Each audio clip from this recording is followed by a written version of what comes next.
গোটেই দেশ জুৰি আজিৰে পৰা আৰম্ভ হৈছে তৃতীয় পৰ্যায়ৰ লকডাউন। কিন্তু এই লকডাউন ভাৰতবৰ্ষৰ আন ৰাজ্যৰ তুলনাত আমাৰ অসমত কিছু পৰিমাণে শিথিল কৰি দিয়া হৈছে। ইয়াৰ কাৰণ এইটোৱে যে আমাৰ অসমত ৰেড জোনত থকা কোনো এলেকা বা এখনো ডিস্ট্ৰিক্ট নাই।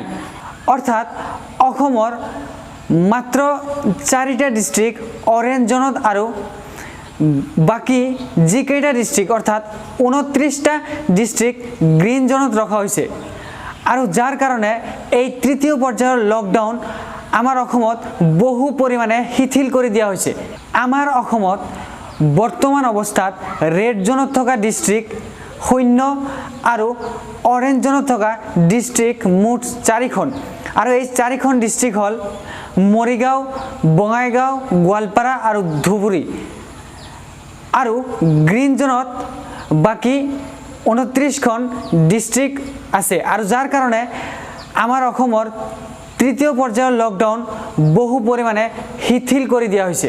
এতিয়া কথা হ'ল জোন অনুসৰি কি শিথিল কৰি দিয়া হ'ব।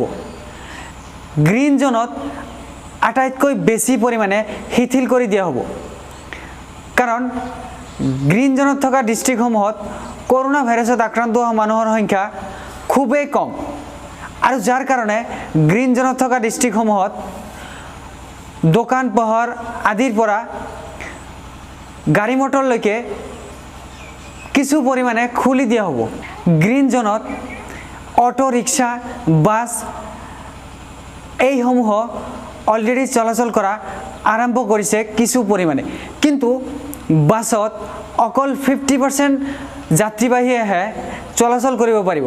আৰু অটো ৰিক্সাসমূহত ড্ৰাইভাৰৰ বাহিৰে আটাইতকৈ বেছি এজন বা দুজন মানুহেহে উঠিব পাৰিব।